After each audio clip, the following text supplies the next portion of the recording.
we had beat them at Prince George. Quincy had the game winner.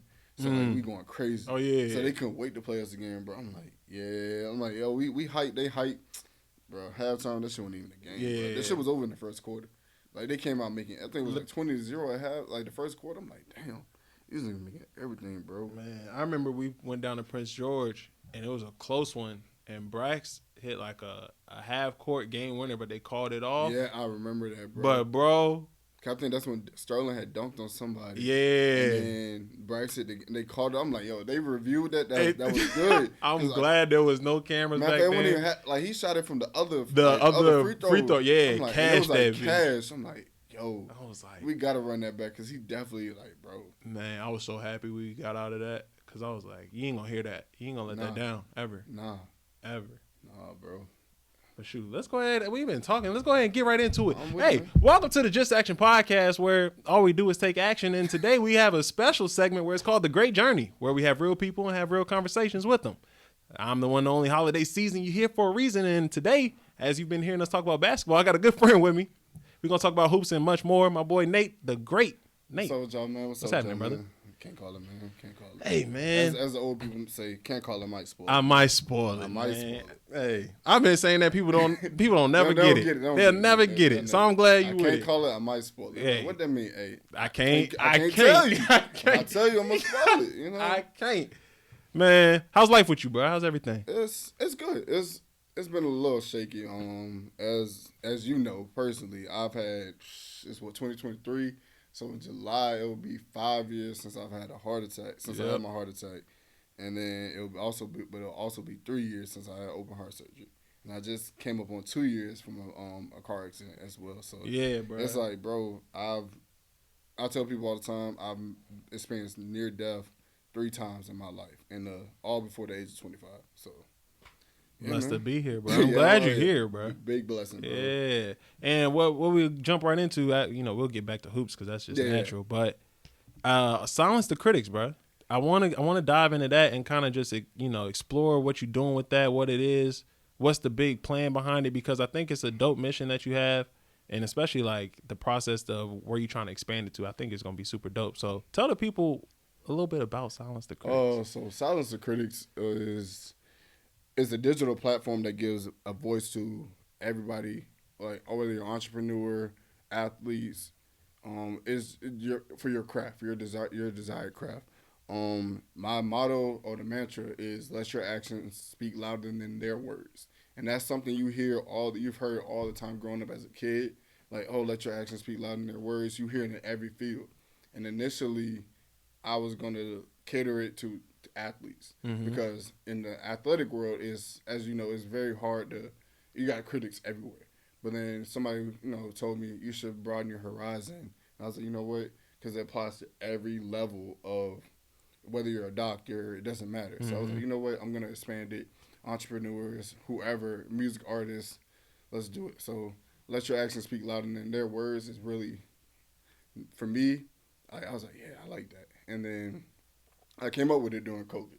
Okay. I mean, we were on lockdown, didn't have nothing to do. So me and my homeboy were just spraying off ideas of what we wanted to do for each other, like with life. For next, we didn't know how long COVID, what it was going to do. Exactly. So I was like, you know what? I'm going to make this. I always preach about giving back. No matter what I do, I was like, I want to give back. How can I give back? And I'm like, bro, I'm blessed enough I have the opportunity now. Let me do now. Let me give back now. I'm coaching. But here in COVID stopped that, so I'm like, okay, let me get back. What other ways? And I came up with that. It took off from there, bro. It's just, we do hoodies, sweatshirts, long sleeves, t-shirts. It doesn't matter. Like we cater to custom. Like if you want a certain color, I do it all. It just depends. The quote for it.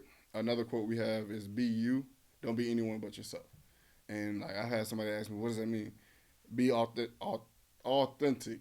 It doesn't no matter, don't change or try to construe who you are for anybody else. Be you. Yeah. Don't be anybody but yourself. So it's like, and it's crazy I say that because in the pickup game, in the men's league game, some dude he was barking at me. He was like, yeah, I'm guarding him. So I poked him in the chest. I was like, yo, be you.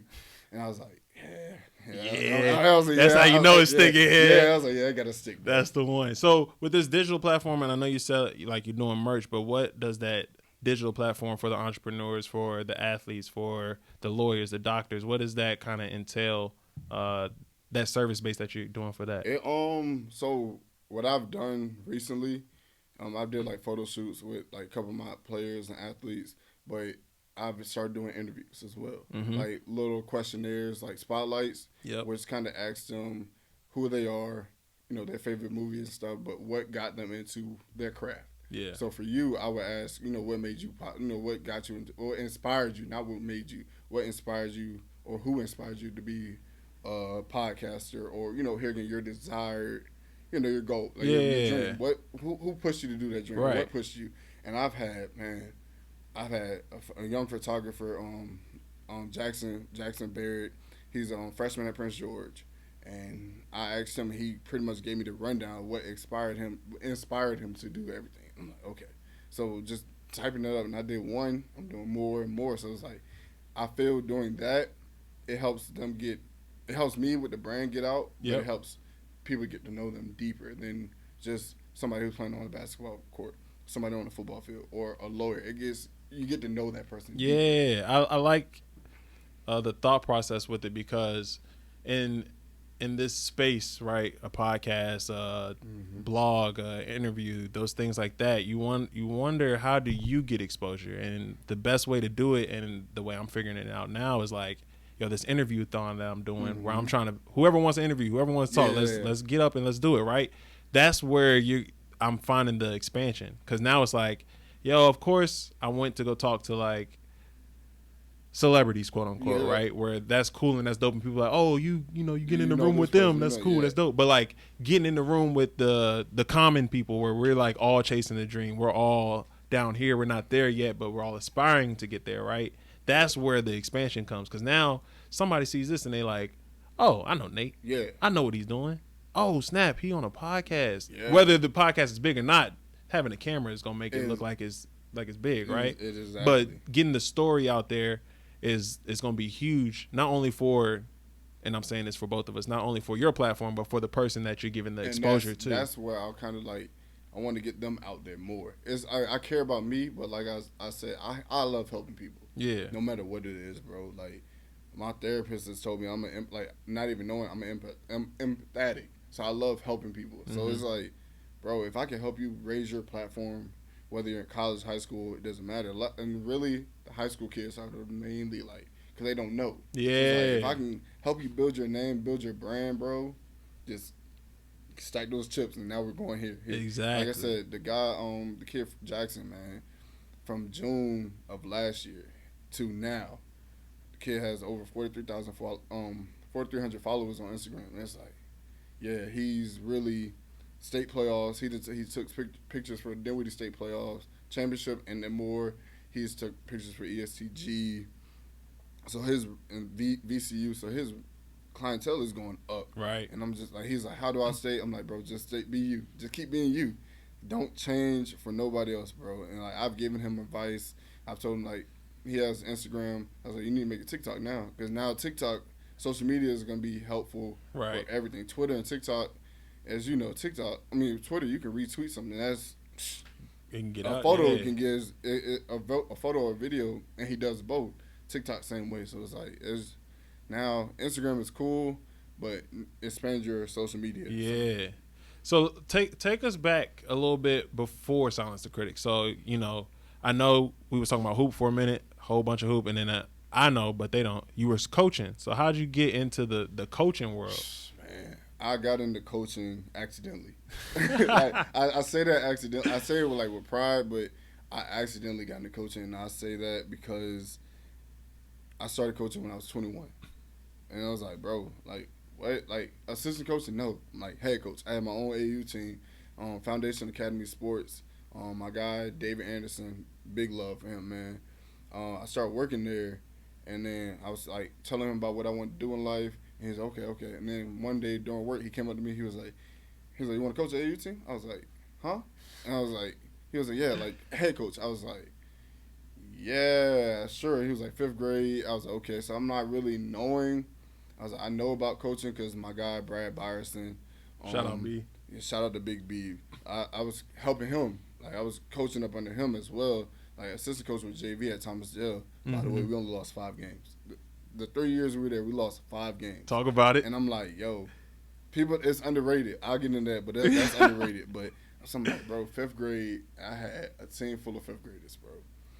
And I always wanted to coach. When I started coaching, my idea was to start young and then go older, especially if I was going to have the head coach. Because at the time, I'm 21. These kids are 5th grade. They're like 10, 11 years old. So I'm only 9, 10 years older than them. And they're like, bro. They're looking at me. I'm looking at them like, bro. Like, I know what I'm doing. I know what I'm talking about, but their parents, it was their parents. Yeah. He's young. I'm like, dog, I know. It's like it's hard. Yeah, it was hard. My first year, it was hard, bro, because here again, it wasn't mainly the players. Like boys, I knew what it was being a boy, so I know how to talk to them, know how to get them to respond, and it really wasn't the basketball part. It was the being outside of basketball, being a big brother. Yep. So a lot of them, like they were either the oldest or their only child. So I became the big brother for them. Yep. And I told their parents the first practice meeting. I had a meeting with the parents. I said, hey, if he's messing up at home, come talk to me. I said, home, school, whatever, come talk to me. And I said, I would deal with it in practice. And they're looking at me like, what? I was like, y'all can deal with it at home as well, but let me in practice. If he can't come to practice, no, bring him to practice. I'll handle it. And I had one kid, his name is MJ. He goes to Benedict 18 now. And he was like his grades, messing up in school. And I want to say it was either his 5th grade or his 6th grade. His mom didn't want him to go to the tournament. I said, no, bring him to practice. So he ran the whole practice until as coach said, I get tired. So I made him run and then switch from running to wall sits. It was punishment. He couldn't do nothing. And then I made him shoot free throws as well. And if he missed, the whole team had to run. They had to run anyway because he got in trouble. Yeah. And then she was like, oh, I don't want him to come to the tournament. I said, no, bring him to the tournament. I convinced her. I talked her into coming to the tournament because she didn't want him to go at all. He came. We lost our first game by 20. I looked at him on the bench and I told him, I said, this is your fault. Because I only had 5 or 6 guys. When I had 7 guys. He was out, so it made 6. I only had 1 sub. So I turned to him. I said, this is your fault. He was crying and everything. So I said, after the game, we talked about it to the whole team. He apologized at practice, but I made him apologize to the team and the players. And he was like, it won't happen again. Didn't have a problem at him. After that, didn't have no problem. And it's like, some kids need that. Yeah. So I learned at that quick, some kids needed they need a coach who can just snap them back into it. Yeah, that tough discipline, especially in sports where it's okay, it's not going to be the whooping punishment, right? No. It's not like that, but that running and that wall sits, bro, for and you had practice for an hour and a half. 2 hours, bro. Yeah, you got a 2-hour practice, bro. Man, and then y'all lose. It's all that kind of compiles on itself where it's just yeah, man, I'm gonna make sure I don't do this again. He was already upset anyway because he couldn't play. Exactly. And he thought it was only gonna be for a half. I tried to convince his mom to a half. She was like, no, she didn't want him to play at all. So I was like, you know what? He not gonna play. So I told him. And he was upset, and then I finally talked to her. She came to me, and she was like, he could play the other game. Yeah. So he played, and I was like, bro, we ended up winning the tournament because now you see, the motivation that he had. He had motivation, but it was bro, I'm not getting in trouble. Exactly. No more, bro. He was, he a lefty, so he hard to guard anyway. Yep. His skill level has gotten better over the years. And it's just dog, listen, do your school, and it was just simple. It was simple stuff. It wasn't he was acting up in class. Right. It just wasn't. His grades had dropped, so I was like, "Yep, bring him to practice, bro." Yeah. He made an example. I had to make an example out of him, but yeah. Definitely. Oh yeah, nah, I'm right there with you, bro. Because I coached at a private school, and one day, so they do. I was only going in there for one day a week. I wasn't the head coach anymore, but I coached them prior, their head coach. So when I came in on Wednesdays, they'll have they'll work out, then they'll go do either lifting or yoga or something like that. They was with the PE teacher, they was wilding out. She ended up canceling her session early, so they came back downstairs. I'm like, yo, this ain't time. Why y'all still down here? They was like, Coach, we was in there acting crazy. And they look at me like big brother because I'm only, 25, 26. They about to be, they seniors, juniors, and seniors now. So I'm like, that's cool, bro. Yeah. Just go ahead and get on that baseline, big dog. That's I think a lot that's underrated, bro. Like I told them, coach, my coaching philosophy, bro. I hate being up early. I hate that's anything, not even coaching. I hate waking up before 8 o'clock. I feel like that's a personal. That should be a crime to be up before 8 o'clock, bro. And you know, AAU, you got an 8 o'clock game. You gotta be there at 7. Yeah, you gotta be there. Bro, we had a tournament in Fredericksburg. We played at 8 o'clock. So I mean, I had to leave at 6 to be there at 7. Yep. Like I told them prior to the tournament, I told them in front of their parents, Coach Nate does not like morning games. 8 o'clock in the morning, do not talk to me. Don't say nothing to me. I haven't ate yet. Don't say nothing. Yeah. Y'all better come out here and do what you're supposed to do. Bro, we get to the game. They're warming up all lackadaisical. I'm like, so I knew what kind of time it was. Yeah. I called them in. I was like, yo, y'all get y'all shit together. Like, I knew it. And I was like, so we started the game. They're like, okay, coach. They're warming up harder. Started the game. I'll say, like, the first 2 minutes, I called a timeout. I said, ref, I needed 30. He was like, full of 30. I said, but I don't need the whole 30. Took 10 seconds. I cussed him out, and I sent him right back out there. Changed the whole, changed the whole dynamic. I was like, y'all know I don't play. I was like, bro, it's 8 o'clock in the morning. I said, get together. And I didn't even, I cussed it, but it was like, that was it, bro. Yeah. And I'm not most coaches are really loud, like Phil Knight kind of guy. I'm not. That's not me. I'm a laid back person. I'll cuss you out, or I'll chew you out. In my whole demeanor, you can tell by my demeanor more than my voice. I don't have to be loud, bro. Yeah. I don't need your parents. I don't need parents to hear me. I'm gonna talk to you 1-on-1, just like now. And if you understand, all right, cool. Your tone tells you a lot more. Yeah. Like, all right, coach. Yeah, he's serious. Like I laugh and joke with you, but. When it's business. Yeah, business. After practice, bro, even the team I had last year, bro, I laugh and joke with them the whole time. But when it's game time, bro, it's game time. Yeah. I'm not. So what did you coach last year? VA Havoc. Okay, yeah. So we got guys from point guard Kenny DeGuzman up at Potomac, shooting guard Peter Mitchell from Potomac. Yeah. Makai Byerson at Manchester, Sean Long at Hopewell, Cameron Mize at Hopewell. We got Malachi Cosby at Veranda. Yeah, I got some guys over there. I forgot Ben's last name, but he's at Massaponics. So we got guys all over, bro. Yeah. Like, here again, of course, you know Brad. So Brad was a little more when it comes to two different coaching styles, parents loved it because I'm more of the laid back coach to compare to Brad. Yeah. So when it came to like problems, he'll cuss them out. Bro, there's been times Brad will call a timeout and I'll jump up and he'll be like, no, sit. I'm like, oh shit. Like that's how I know they're about to get in trouble. Like, he don't even need the whole team. He just needs to 5 on the floor. Exactly. And like he'll cuss them out like, what the fuck are you? I'm like, yo. Yeah. And that goes back to our JV. Where JV is like, bro, like I said, we lost 5 games in 3 years. And that's freshman, sophomore, like a lot of these kids grew up with us and it was like, dog, practice, bro, we didn't call fouls in practice. Hell no. We didn't call fouls. Certain drills we didn't do out of bounds because we know the ref isn't going to give us to us because of Brad. Yeah. It's not because of like me or it's because of Brad. Like, because Brad played at Thomasdale. So a lot of these refs, they refed him. They knew how he played. And we had one ref. He didn't it was like 2 refs. They didn't call nothing because of Brad. Strictly because of him. And he ended up getting a technical foul. And like that's a big dude, bro. Right? So, yeah. He's like when you that big, bro, you're not gonna get that many fouls, anyways. And that's what we had to kind of like let them know, like, bro, we played through that shit. Like, yeah. Just play through it, bro. Like if he run up on you, elbow. We didn't care. We cared, but like at the same time, protect yourself. Yeah. It's like a protect yourself kind of thing, bro. So with all this coaching and then like Silence the Critics is kind of the same regards where it's like giving the spotlight to whoever it is, but you started off giving the spotlight to kids. Where does and you said like you're I don't know how to say that shit. It's sympathy, sympathy, and then empathy. Okay, like empathetic, something like that. Yeah. They know. Y'all know what it means, man. So when it came to like having that kind of demeanor and that kind of attitude, where does that come from? Does that come from your parents? Does that come from like you were saying? You've been through a lot. Like how? Honestly, I think I want to say my parents. I grew up. That's just how I always grown up. My dad is the same way, but he's more like me and my dad are like a lot alike in a lot of ways. Like Mm-hmm. we get emotional, but we get quiet. Yeah. So if something's bothering us, whether we're upset, we get really quiet.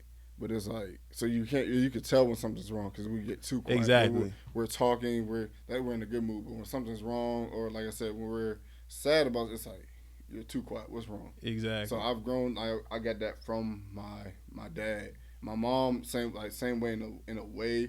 My attitude really comes. Everything comes from my dad, bro. Like stuttering. Even when I get mad, my dad when he gets mad, he stutters, bro. So it's like if I get mad, like I'm like yeah, it's like yep. It's running I the know yeah, family. Yeah. it's a domino effect. But it's like yeah, bro. Growing up, like just that's I've always been that way. Like I have to fix it. Like somebody tell me that like what's wrong, I feel like I need to fix. Like give me your problems. Let me try to fix that. You're right. And I trigger that on the coaching in a way. If outside of basketball, whatever's going on, bro, talk to me. Like let me be your outlet. And I'll say, last year for AU, we were in Indiana and we had a tournament. We're all the way in Indiana and a couple of players that played with this kid, he got shot and killed. That night, the early that night, like I want to say my birthday was that Friday. Yeah, that like the night on the ninth, he got like early in the morning. Um, he got shot and killed, and like played the game. Parent mom, she's calling, and she's calling Brad. He didn't answer, so she called me, and I'm like, "What's wrong?" Or no, she called his son, or his son. Her son was on the phone with one of his friends, and I guess he got the news, and he just kept saying, "No, not my nigga, not my." I'm like, "What's going on?" And like his face bloodshot red, and then like a couple other players, they got they're getting the same thing. I'm like, what? So she called me. She was like, "Where's Brad?" Blah blah. I'm like, I told her to call her back, and then that's when they said it. I'm like, what? So right then and there, bro, watching people hurt and I can't do nothing about it. It took like I didn't know the kid, Yeah. but I know what it feels like to lose somebody to gun violence or just lose a friend. Period. And I was like, bro, I can't do nothing about it. Yeah. And they didn't want to eat. Like after that game, I was like, I need you. We trying to calm them down. And they didn't want to eat. They went back to the hotel room, laid down till the next game. They didn't want to do nothing, bro. They were quiet. So of course, we talked to them before the next game, and a couple of kids from the Northern Virginia area, like their parents didn't know, or what happened. Like a lot of parents didn't know. So like I went over there and talked to them. I said the kids kind of said certain kids seemed out of it. Out of 12 kids, 8 of them knew the boy. Out of 12 kids, 8 of them knew the player. Dang. So it was like, so the other 4 came from the Northern Virginia area, and it was like, all right, we got to tell the parents. I told the parents, I said, so they seem out of it. This is what's going on. And then, oh my God, I'm like, yeah. But turn out, we ended up winning that game by 20. One of the kids, he had like, he went for like 25. Mm. So it's like, and he was like, I did this for him. I'm like, that's the motivation I need y'all to play with, bro. Yeah. Like, it's so because they're like, when we get back to Richmond, I'm gonna do it. I said, bro, you're gonna do what? I said, you get back to Richmond, you're gonna do what? You're gonna do absolutely nothing. Because I said the last thing y'all need to do is something stupid to where your parents are now in the same position, unfortunately, as his parents. You're right. And then his parents are, I said, don't. I said, you don't want to do that, bro. That's not. I said, you're too young. Keep doing. Play basketball. Just do what he loved. And I'm like, bro. And it just passed a year last week. It just came up on a year for him. So, Dang. of course, I checked on them. I'm like, yo, how you feeling? They were like, no, I'm good. I was like, no. Like, really, how are you feeling? Yeah. They're like, it's still hard to believe. I said, I can believe it, bro. Like, that's young, bro. 16, 17 years old, bro. Man, you That's lost your life. crazy. Yeah. Prayers to him and his family, man. Yeah, That's man. tough. That's super tough. So, and with troubling times like that, right? Mhm. I mean, you want to help other people, but even for tough times like yourself, open heart surgery, heart attack, car accident, like all these things. How do you battle the low states of life? Because you've been through the ringer, bro. So like, Yeah, but man. to see you now on the camera, it's like, yo, you wouldn't would be you able would to have tell. never known. You wouldn't be able to tell, man. How do you go through those things and kind of keep that energy, that spirit that you have? So I recently just turned 26, and like I said, this all happened before the age of 25, before the age of 20, yeah, like 25. I didn't. I'll be honest, I didn't see myself making it that far because of everything I went through. And I was like, man, last week I was like, yeah, I made it 26, bro. Like I'm with my uncle and they were talking about it. I'm like, I'm just blessed to be here. And how do I deal with it? I didn't initially. I didn't. I would, like I said, I went. I had a heart attack at 21, and I'm having my first surgery at that age. So I was like, okay, I'm still battling it. 2 years later, I ended up having to get open heart surgery. So it's like that was in the all heart attack was in July of 2018. Open heart surgery was in August of 2020. 5 months after that, I ended up having a car accident. So I had two major near death experiences back to back. Right. Mind you, the heart surgery wasn't even supposed to be a heart surgery. It was supposed to be a simple procedure. Ended up being in the hospital for 5 days. I was in surgery for 7 hours, 7.5 hours. So it's like, bro, I went in at 8 o'clock, or at 6 o'clock. I didn't go home. I didn't wake up till 10 o'clock the next day for the open heart surgery. Yikes. Was in the hospital for 5 days. Um, Car accident happened at 7:30 on a Thursday night. I didn't wake up till four o'clock that Friday. I was in the hospital for 4 days, Chippenham, and then they took me to a rehab facility for another four, where I had to learn how to walk and talk again. My motor skills were shot. I tell people I was like Dory from Finding Nemo. My memory, I suffered short term memory loss with, 'cause I had a severe concussion. I still have a scar behind my ear and in my head. Had a bruised left hip and a sprained right knee. 51st dates, same Yeah. way. Like my memory was that bad, bro. Like my doctor was telling me what happened, and I'm like, they're talking. And I'm like, what?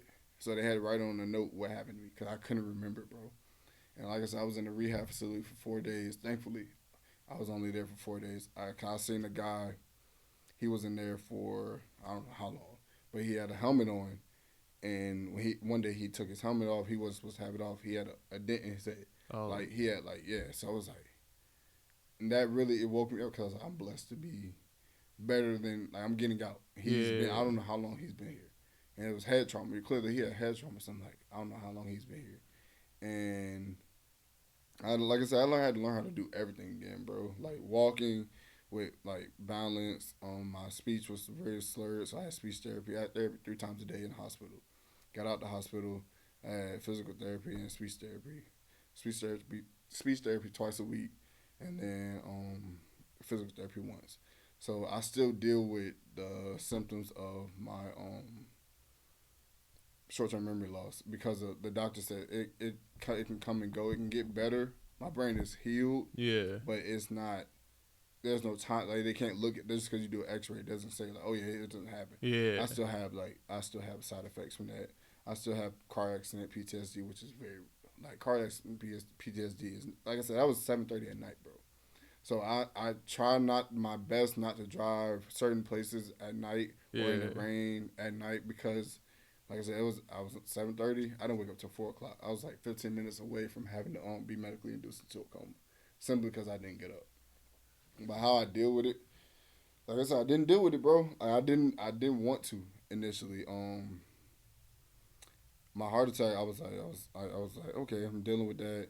Once I got felt securely better, turned around and have surgery.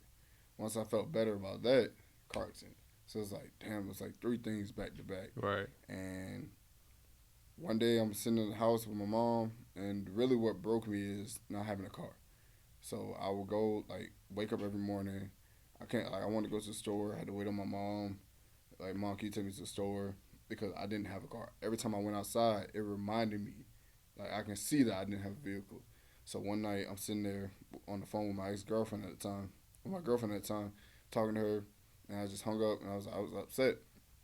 I went to my mom's room and I was like, Mom, I'm finna go outside and walk. She was like, What's wrong? I got a face full of tears. I just went outside and like I just started walking and she was like, What's wrong? I'm like, I'm just mad. Like, I'm mad about everything. Yeah. And it's like, bro, like I was pissed, bro. Like I was pissed because it was like it was why me? Like you're not supposed to question the Lord, but it was like why me? And I Yeah. kept like, yo, it's why me? Why me?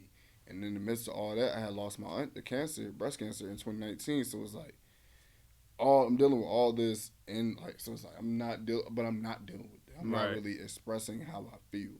So went just broke down. She was like, you need there was like therapy. So I was like, okay, once I get everything straight, like once I mentally get ready.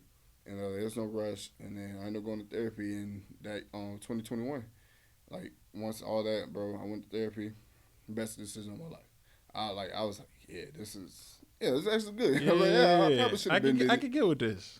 I was like, because I had some past trauma from when I was a kid as well, but with my traumatic experiences, I was more so not dealing with it. Yeah, And I finally dealt with it with my therapist, like talking about it. It was like, yeah, this is probably something I should have did a long time ago with certain, like with a heart attack. But it was kind of like I said, my psychiatrist in the hospital, he told me everything piled up against me, so I really couldn't express everything. right. That's tough, man, and like to kind of explain it to everybody is like even for myself. I think for real, I probably need therapy just to express some thoughts that Yeah, I don't know. Feel like you can't get off your chest. Because, of course, I think I said it in one of the podcasts when we first started. I was like, yo, this is pretty much the biggest therapy that I probably got close to. it's an outlet, bro. Yeah, it was an outlet. We sitting down. And, of course, we had mics in front of us and a camera where it's kind of like a digital footprint. But outside of that, it was just like, yo, we just expressing ourselves. And what other facet were we doing that wasn't therapy? It was really a podcast. And I told my therapist, because people are like, when I'm talking about therapy, I was like, yeah, I want to make sure I have a therapist that looks like me, that's dope. Like, I wanted a male therapist, but at the same time, I didn't matter if it was male or female. I just wanted an African American therapist. Yeah. Because what we go through, they don't, other races don't get to necessarily deal with that. Yeah. And I say that not to be, I'm not trying to be funny. No. Like, Caucasians don't deal with the trauma we dealt with the George Floyd situation, bro. I was scared. I'm not like I was like, bro. That was 3 years ago. I'm like, I'm 23 at a year. Like that's, but it's again, Trayvon Martin. That was like really the first time I watched that verdict on TV and I was heartbroken. And I was like, bro, this is like that could have been me. That could have been you. That like and I have nephews, and it's kind of like they're not really understanding. Yet they weren't understanding it. So like I had to explain to them about the George Floyd thing because it's all during COVID. And I told people, I said, man, I tweeted out, I was like, it's crazy we get killed even during COVID. Like a pandemic. A pandemic is going on and it still happens. And I had to explain that to my nephews and like looking in their faces like, bro, this it's heartbreaking because that could have been me. It could have been them in no matter what situation. So I was like, I want to have a therapist that looks like me that can kind of understand where I come from with certain things, and I was lucky enough to be blessed with a female therapist who understood exactly what I went through because, as you know, males in the black community, that's not promoted, bro. Therapy is not promoted. Bro, I've heard there's one podcast that I ended up following that's like called Black Fly on the Wall that actually talks about therapy, but outside of that, like we were saying earlier, bro, podcasts are normally about relationships and some wild relationships and like off the wall topics where it's like, yo, this ain't no outlet to really talk about nothing, but to actually find a good therapist and a black therapist at that, I can only imagine it's doing wonders. And now I'm over here thinking like, man, I need to go ahead and find me a therapist. It's honestly, bro, like I said, it helped me, and I encourage like to you and everybody out there to go to therapy. Just try it. It doesn't hurt to try because at the end of the day, being a male in the black community, we're not promoted to go to therapy.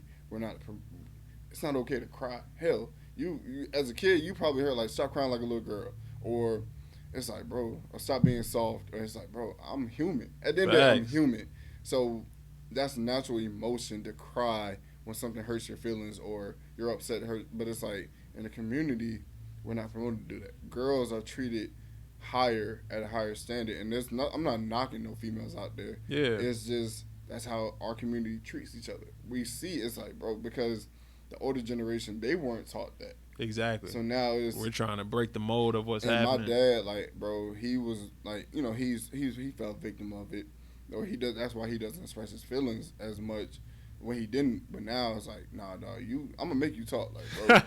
I had to force I had to force my dad to talk, bro. Like after my car accident, he was calling me more and more, like. We'll talk like probably 2-3 times out the week. He'll call me, but now it was like he was calling me like every day. And it was like the same thing. Well, I didn't want nothing, so I just wanted to see what you're doing. Just check in. So I called my stepmom. I talked to my mom, my stepmom, And I was like, do you think he just calls me because he wants to hear my voice because of what the last 5 months were?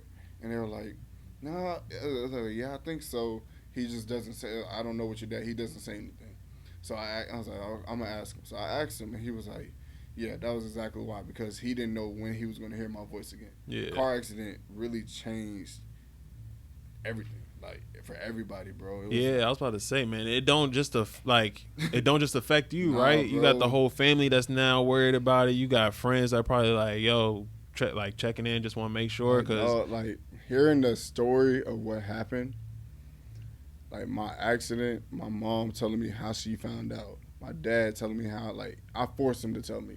They was like, "Oh, you're not ready yet." I was like, "No, this is part of my grieving process. I need to hear how'd y'all find out." And it was like I said, it was on a Thursday, and I'm talking to my mom had left the house. I'm cool. And then my nieces and nephews, they leave the house. yeah, I'm like, yeah, that works. I'm like, when they're outside playing, me and my niece, the little thing where they're like, the thing where you like change your face when you hold your hand down, like you're like smiling, and then you're doing that. So me and my niece, my youngest niece, she did that, and I left the house and I went to drop a hoodie off. I actually went to drop a hoodie off to a friend of mine, and I told him I'm on the way, and then he texted me. He was like, he's not home yet. Blah blah. I was like, okay. So I turned around, and yeah, that's all I remember. And I was coming off Harrogate Road, right there by dang, Thomasdale, and making a left turn. And like I said, I was found at the scene unconscious, bro. It was dark, windows tinted. I had on all black, so they thought I was actually DOA when they got cut me out the opposite side of my car. They had to cut me out the passenger side. Well, get me out the passenger side. right, And my mom found out. She said she was sitting at home watching TV, and she saw the sirens. She saw the lights, but she didn't hear anything. yeah, So she looked out her window, and she said when she got up to go look or go check the door, they already at the door. They met her at the door and asked, "Did I live there?" She said she thought I had did something wrong. So her initial reaction was like, "What did he do? Yeah, what happened? What did he do?" And they were like, "He's been in the car accident. You need to come with us." And she was like, "Is he alive?" They didn't know because they couldn't tell her, because what they got told, they were only telling her what they were told. So she just kept asking, and she had called my dad. My dad lives in Texas, 22 hours away. She calls him, and my stepmom actually told me this. She was like, he was on the phone. He answered the phone like, "Hello," and his whole tone changed. And she said that's how she knew something was wrong, because he just started crying. yeah, And I was like, and then my little brother, his room was down the hall from theirs. He can hear both of them crying now. He goes in to check on them, like, what's wrong? They tell him, so because they weren't gonna tell him until the next day until they got more information. right. So I'm like, bro, this is like, I'm like, what? Like, yo, what? Like, I didn't believe it, but I was like, nah, I need to hear like everybody, like how, like what happened. Right. And I'm just like, dog, this is crazy. Like, I'm blessed to be in the position I'm in. That's Like, I'm blessed, bro. yeah, for sure, Like, bro. I'm blessed 3 times over, dog. Like, I'm glad you're here, bro, and I'm glad we were able to finally get this conversation, yo, for because sure. we've been trying to do this. It For a feel while, like for a minute. Yeah, and I'm hearing you know me, so like you see how I'm moving. Exactly. It's like, people don't realize, they don't realize I have a pacemaker. They don't know. God don't say it unless I tell them like, oh yeah, I have a pacemaker. But other than that, I don't say nothing, bro. Yeah. It's like I move my life. I carry my life the same way, bro. I love it, bro. To get out of here, man. What I like to do is, and we've been hitting cliche quotes and one liners. Yeah. I love one liners. I love quotes. You know, you've seen the page. I'll give a quote all day. For sure. But do you have a quote? Do you have a one liner, a mantra that you live by that you want to get to people? I do. I got a couple.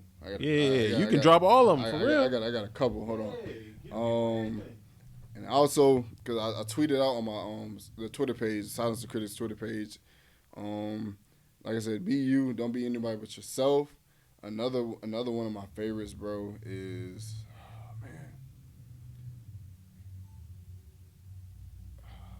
I gotta find it, man. I gotta find this. Be you. I like that one a lot. Be though. you. Don't be anybody but Don't yourself. be anybody but yourself. That's more of a. That's a good authentic one too, because it's like, yo, if you in this whole world, there's only one you, right? Yep. So if you learn to just be yourself and master that, you can't lose. And the other one is don't criticize what you don't understand. Oh, that's a good one. And that fits with the whole silence the critics thing, but it's also I can't criticize AJ if I don't understand what AJ. I don't understand AJ, so I can't criticize you from the outside looking in. It's like I'm just outside looking like I'm trying to figure. Nah, bro. Yeah. Don't criticize what you don't understand, bro. And a lot of people, man, they do that. I mean, that's the world. You criticize. You talk about, oh, I'm not gonna be like this person parenting.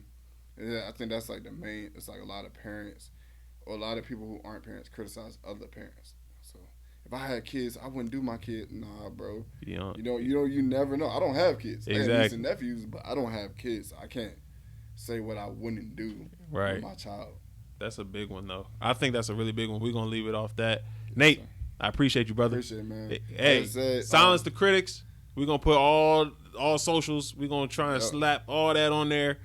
You know what I'm saying? But also stay goofy. And just like that, you gotta stay goofy. We out. I'm out of here.